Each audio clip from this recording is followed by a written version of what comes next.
दोस्तों, अगर आपको स्टॉक मार्केट सीखना है तो Amazon पर जाकर आप हमारे बुक पढ़ सकते हैं या तो Udemy पे जाकर आप हमारे वीडियो कोर्सेज भी देख सकते हैं। Hello friends, welcome to our channel learn stock charts to earn. दोस्तों, ये पर्टिकुलर वीडियो में हम एक इंट्राडे की ट्रेडिंग स्ट्रैटेजी देखेंगे जिसमें हम 5 एक्सपोनेंशियल मूविंग एवरेज का इस्तेमाल करने वाले हैं। दोस्तों, यहाँ पे हम प्राइस एक्शन देखेंगे और उसी के साथ हम 5 मिनट के कैंडलस्टिक चार्ट का भी इस्तेमाल करने वाले हैं। जनरली जब भी हम 5 EMA और 5 मिनट के कैंडलस्टिक का कॉम्बिनेशन करके ट्रेड करने की कोशिश करते हैं तो जनरली अगर आप बिगिनर लेवल के ट्रेडर से तो आपको कभी कभी ये प्रॉब्लम आती है कि ट्रेड एग्जीक्यूशन करना हो तो बहुत ही जल्दी जल्दी ट्रेड एग्जीक्यूट करना पड़ता है, क्योंकि 5 EMA अगर आप देखेंगे तो कभी भी कैंडलस्टिक के नज़दीक रहेगा और 5 मिनट की कैंडलस्टिक रहेगी तो आपको multiple times entry exit signal मिलेंगे। तो इस तरह की सिचुएशन में अगर आप एक्सपीरियंस्ड ट्रेडर्स है तो आप डेफिनेटली अच्छी तरह से एंट्री एग्जिट कर पाएंगे, लेकिन बिगिनर लेवल के ट्रेडर्स को यही प्रॉब्लम आती है कि सेल सिग्नल तो मिला है लेकिन कितने क्वांटिटी के साथ एंट्री करें, कहाँ पे एंट्री करें, स्टॉप लॉस कहाँ पे लगाए, टारगेट किस तरह से कैलकुलेट करें, ट्रेलिंग किस तरह से करें। तो ये बहुत सारे प्रॉब्लम्स आते हैं और वो एंट्री करते करते ही स्टॉक निकल जाता है हाथ से और उसमें मोमेंटम ऑलरेडी बन चुका होता है और हम फिर भी एंट्री करते तो एंट्री हमारी सही जगह पे नहीं होती और उसके वजह से प्रॉफिट सही नहीं मिलता या तो स्टॉप लॉस हंटिंग होती है। तो ये पर्टिकुलर वीडियो के जरिए मैं आपको एक ऐसी स्ट्रैटेजी बताने की कोशिश करूंगा कि जिसमें हम 5 EMA और 5 मिनट का चार्ट इस्तेमाल करके भी पीसफुली किस तरह से ट्रेडिंग कर सकते हैं। यानी कि हमें एंट्री करने के लिए मौका मिलेगा, स्टॉप लॉस डिफाइन करने के लिए मौका मिलेगा और उसी के साथ टारगेट कैलकुलेट करने के लिए, फिर ट्रेलिंग करने के लिए, अगर हमें मनी मैनेजमेंट का सहारा लेकर क्वांटिटी डिफाइन करना है तो उसके लिए भी हमें समय मिलने वाला है। तो पीसफुली ये ट्रेडिंग स्ट्रैटेजी के साथ हम एंट्री और एग्जिट कर सकते हैं। दोस्तों, यहाँ पे रिस्क रिवॉर्ड भी बहुत ही बढ़िया मिलने वाला है। अब स्ट्रैटेजी कौन सी है, किस तरह से अप्लाई करनी है, ये हम पहले देखेंगे और उसी के साथ वीडियो के एंड में हम एक एग्जाम्पल भी ले लेंगे और एग्जाम्पल के जरिए चार्ट पे इसको अप्लाई करके देखने की कोशिश करेंगे। तो चलिए अभी आगे बढ़ते हैं। तो यहाँ पे आप टाइटल देख सकते हैं 5 EMA विथ 5 मिनट चार्ट, यानी कि 5 मिनट का हम कैंडलस्टिक चार्ट इस्तेमाल करने वाले हैं।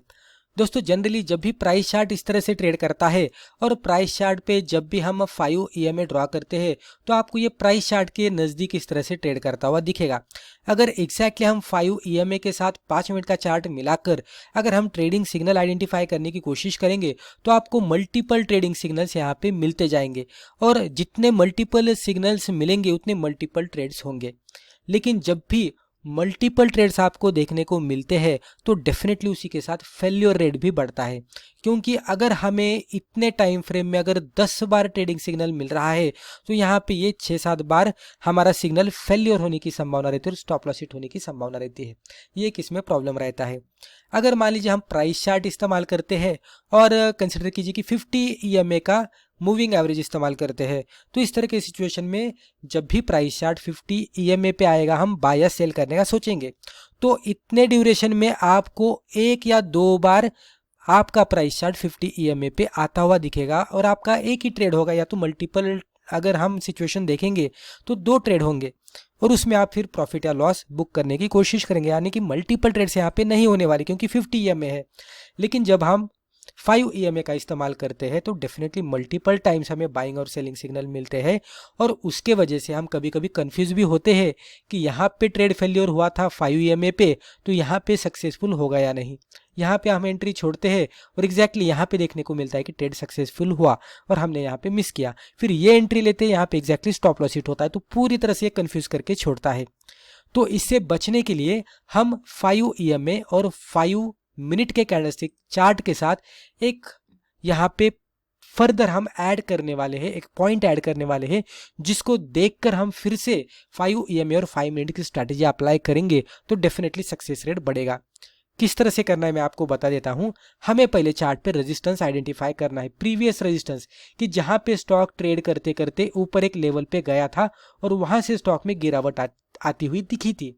तो जो भी लेवल पे हमें गिरावट आती हुई दिखी थी तो वो लेवल हम मार्कआउट करने की कोशिश करेंगे हॉरिजॉन्टल लाइन के जरिए और उसको हम एज ए रेजिस्टेंस कंसिडर करेंगे। जब भी हमारा प्राइस चार्ट फर्दर आगे जाकर अगर ये रेजिस्टेंस को हिट करता है और यहाँ पे कुछ कैंडल्स रुकने लगते हैं तो यहाँ पे हमें इंडिकेशन मिलेगा कि यहाँ पे फॉल आ सकता है, हमें सेल करना है। हम यहाँ पे इमीडिएट बेसिस पे नहीं सेल करेंगे, सेल करने के लिए हम 5 EMA का इस्तेमाल करेंगे। मान लीजिए प्राइस चार्ट अभी इस तरह से नीचे जाता है, अभी इसको थोड़ा 5 EMA के साथ मिला लेते हैं, आपको थोड़ा क्लियर हो जाएगा। अभी ये 5 EMA है, इस तरह से आपको ये दिखेगा 5 EMA भी, और यहाँ पे मैं इस तरह से मार्कआउट करता हूँ। अभी ये इस तरह से लेवल है। अभी कंसिडर कीजिए कि यहाँ पे स्टॉक ने रेजिस्टेंस लिया और रेड कैंडल बना दी। अभी रेड कैंडल पे हमें नहीं सेल करना है, हमें 5 EMA के साथ कंफर्मेशन लेना है। जब भी 5 EMA ऊपर चला जाएगा प्राइस चार्ट के, यानी कि प्राइस चार्ट आपको नीचे दिखना चाहिए और 5 EMA आपको ऊपर दिखना चाहिए, और एक ऐसी कैंडलस्टिक आपको यहाँ पे मिलनी चाहिए कि जो 5 EMA को ब्रेक डाउन देकर नीचे जाकर क्लोज आउट दी है। अगर आपको ऐसी कैंडलस्टिक मिलती है कि जो 5 EMA को ब्रेकडाउन देकर नीचे जाकर क्लोज आउट दी है, तो ये कैंडल हमें देखने की ये किस तरह की कैंडल है। अच्छी खासी बियरिश कैंडलस्टिक होनी चाहिए। अगर बियरिश कैंडलस्टिक में दम नहीं है तो डेफिनेटली ट्रेड नहीं करना है। तो थोड़ा बियरिश कैंडलस्टिक यानी कि थोड़ी पैनिक वाली, थोड़ा डायरेक्शन दिखाने वाली candlestick, bearish candlestick, red candlestick मिली तो डेफिनेटली वो कैंडलस्टिक का इस्तेमाल करके हमें ट्रेड करना है। ट्रेड करने के लिए कैंडल के लो के नीचे हमें एंट्री करनी है, हाई के ऊपर हमें स्टॉप लॉस लगाना है और यहाँ पे आपको खाली ट्रेल करते जाना है। कहाँ तक ट्रेल करना है? जब तक 5 EMA ऊपर है और प्राइस चार्ट नीचे है तब तक। जैसे ही आपको कोई प्राइस चार्ट में इस तरह की कैंडल दिखेगी कि जो ऊपर जाकर 5 EMA को ब्रेकआउट दी है, तो जैसे ही कोई ब्रेकआउट वाली कैंडल मिलती है ऊपर के साइड में बुलिश कैंडलस्टिक, तो डेफिनेटली हमें यहाँ पे ट्रेड को एग्जिट करना है, राइट। तो यहाँ पे हमारा ट्रेड एग्जिट हो जाता है। तो हमने एंट्री यहाँ से यहाँ तक की थी, एंट्री से स्टॉप लॉस हमारा इतना डिस्टेंस का था, यानी कि हमारी एंट्री ये कैंडल के लो के नीचे थी, स्टॉप लॉस हमारा ऊपर के साइड में इतना था, लेकिन यहाँ से टारगेट अगर आप देखेंगे तो अच्छा खासा बड़ा वाला टारगेट हमें मिल गया। इसके क्लोजिंग पे एग्जैक्टली हमने यहाँ पे भी एग्जिट किया, तो ये लेवल पे हमारा यानी कि ट्रेड एग्जिट हुआ। तो रिस्क रिवॉर्ड भी देखेंगे तो हमारा रिस्क रिवॉर्ड आसानी से 1:2 का दिख रहा है। कभी कभी इससे भी ज़्यादा रिस्क रिवॉर्ड मिलने की संभावना रहती है। तो इस तरह से आसानी से हम थोड़ा सा रेजिस्टेंस को मिलाकर 5 मिनट के कैंडलस्टिक चार्ट के साथ 5 EMA को मिलाकर एक बढ़िया ट्रेड ले सकते हैं। अभी मुझे लगता है यहाँ तक आपको समझ में आया होगा कि स्ट्रैटेजी कैसी है। अभी यही स्ट्रैटेजी को जब भी हम एग्जाम्पल के जरिए देखेंगे तो आपको और भी क्लियर हो जाएगा। तो चलिए अभी हम एग्जाम्पल देखते हैं। तो दोस्तों यहाँ पे आप देख सकते हैं स्ट्रैटेजी एग्जाम्पल के तौर पर अगर आप देखेंगे तो हमने यहाँ पे माझगांव डॉक का 5 मिनट का कैंडलस्टिक चार्ट ओपन किया है। चार्ट के ऊपर हमने एक्सपोनेंशियल मूविंग एवरेज ड्रॉ किया है 5 का, राइट, यानी कि 5 EMA ड्रॉ किया है और चार्ट सेटअप में भी हमारी 5 मिनट की ही कैंडलस्टिक चार्ट है। अब यहाँ पे ट्रेड किस तरह से करना है, तो जैसे कि मैंने आपको पहले कहा कि हमें चार्ट पे रेजिस्टेंस ढूंढना है, तो यहाँ पे आप देख सकते हैं ये कैंडल का एक रेजिस्टेंस था कि जो ये कैंडल के अपर शैडो ने बनाया था, इस यहाँ पे एक हाई बनाया था, इसका रेजिस्टेंस बना था, इसके बाद एक गिरावट आती हुई दिखी। तो वो लेवल को हमको पकड़ना और वो लेवल को पकड़कर इस तरह से एक हॉरिजॉन्टल लाइन आगे की तरफ खींचनी है। अभी हमें इंतजार करना है कि ये स्टॉक आगे जाकर कब ये रेजिस्टेंस को हिट करता है और सेल सिग्नल देता है। ये कैंडल पे अगर आप देखेंगे तो ये कैंडल ने हिट किया, थोड़ा अपर शैडो बनाया और उसके बाद इसमें गिरावट आई। ये कैंडल जब भी बनी तो हमें इंडिकेशन मिला कि अभी इसमें गिरावट आ सकती है, हमें सेल करना है, लेकिन हम इमीडिएट बेसिस पे सेल नहीं करेंगे, हम 5 EMA के ब्रेकडाउन का इंतजार करेंगे। ऐसी कैंडल हमें मिलनी चाहिए कि जो हमें सेलिंग के इंडिकेशन दे।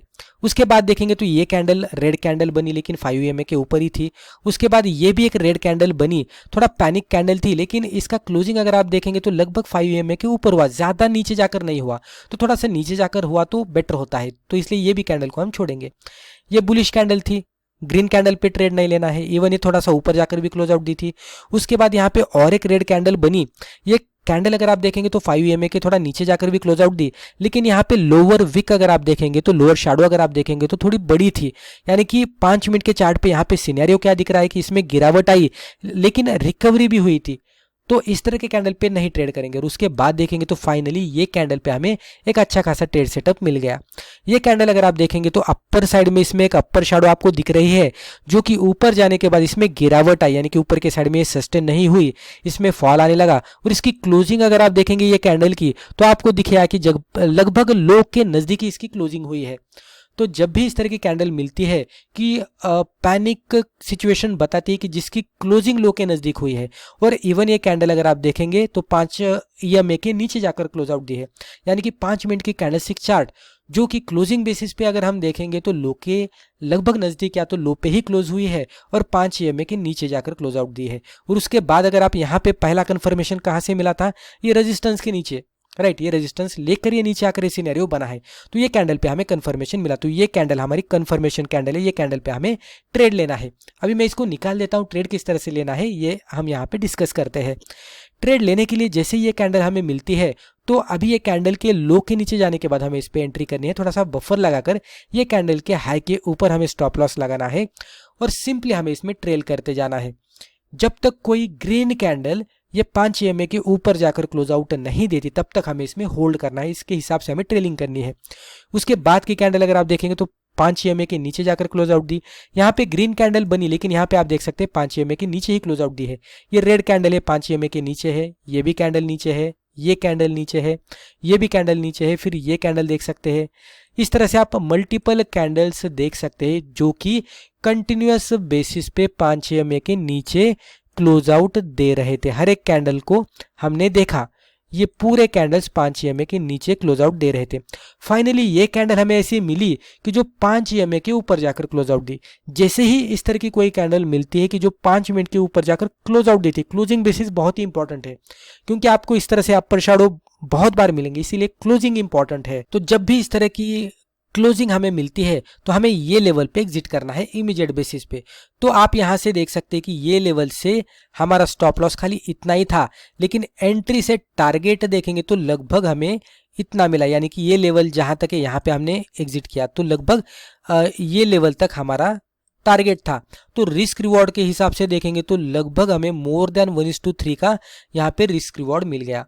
तो इस तरह से ट्रेलिंग का बेनिफिट मिलता है क्योंकि कभी कभी मोमेंटम इतना बढ़िया मिलता है और हमें पता है कि एग्जिट कब करना है। हमें बुलिश कैंडलस्टिक जब भी ब्रेकआउट देकर ऊपर जाकर क्लोज आउट देती है 5 EMA के, तो वहां पे हमें एग्जिट करना है, हमें पहले से ही पता है, इसलिए हम खाली वेट करेंगे। यहाँ पे इतना करना है कि एंट्री करने के बाद हमें चार्ट के सामने कंटिन्यूअस बेसिस पे बैठना है।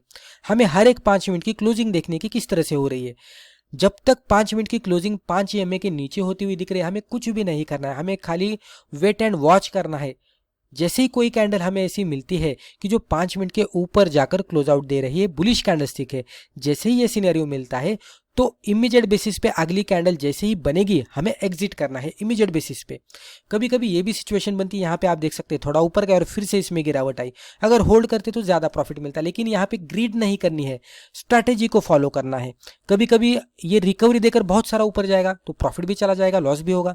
तो इसलिए अलग अलग संभावना होने वाली है, अलग अलग सिचुएशन बनने वाली है, लेकिन हमें रूल को फॉलो करना है। रूल के अकॉर्डिंग यहाँ पे हमारा एग्जिट हुआ, एग्जिट करना है और यहाँ पे टर्मिनल को हमें बंद करके रखना है, टर्मिनल पे हमें बैठना ही नहीं है। नहीं तो कभी कभी ये सिनेरियो देखेंगे तो ये स्ट्रेटेजी आप चेंज करते बैठेंगे। तो इसलिए एग्जिट होने के बाद टर्मिनल को छोड़ना है और यही स्ट्रेटेजी के साथ रेगुलरली काम करना है।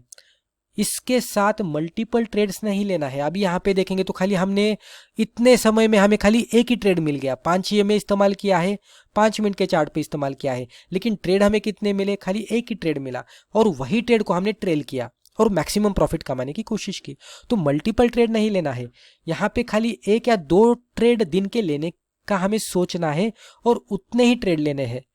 उसके बाद हमें टर्मिनल को ऑफ करना है, अगले दिन का इंतजार करना है। इस तरह से करेंगे तो डेफिनेटली हमारे इमोशंस हमें डिस्टर्ब नहीं करेंगे, फियर ग्रीड फैक्टर वर्कआउट नहीं करेगा। जो भी वर्कआउट करेगा वो खाली डिसिप्लिन रहेगा और जो भी स्ट्रैटेजी के साथ हमें मनी मैनेजमेंट को अप्लाई करना है।